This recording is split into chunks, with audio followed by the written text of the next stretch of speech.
Gandia i Xeraco són dos municipis veïns tradicionalment turístics. Ara es comunicaran amb una passarel·la vora la platja. És un projecte impulsat pels dos ajuntaments. La passarel·la serà de fusta i continuarà la ja existent a la platja de Gandia. Seran 2,5 quilòmetres que els uniran amb Xeraco. Gandia y Xeraco s'uniran per una passarel·la vora la platja. Més cómodo, no tienen que pasar el riuet. Muy bueno hacer una pasarela, se podría caminar.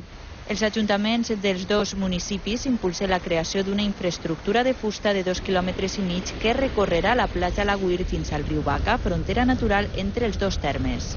Són dues platges que anem a treballar conjunt, que són de la mateixa comarca. El que volem fer és unir-les i tindre un atractiu més per a la gent que es visita.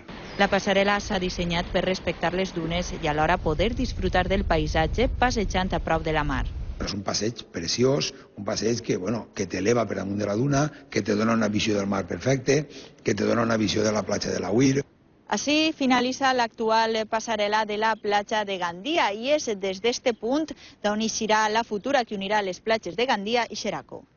Xeraco disposarà en breu d'una altra passarel·la per a vianants que recorrerà la seva platja fins al riu Baca. Amb el nou projecte que els unirà amb Gandia hi haurà 5 quilòmetres de passarel·la marítima. L'actuació té un pressupost de 5 milions d'euros i podria ser una realitat l'any que ve.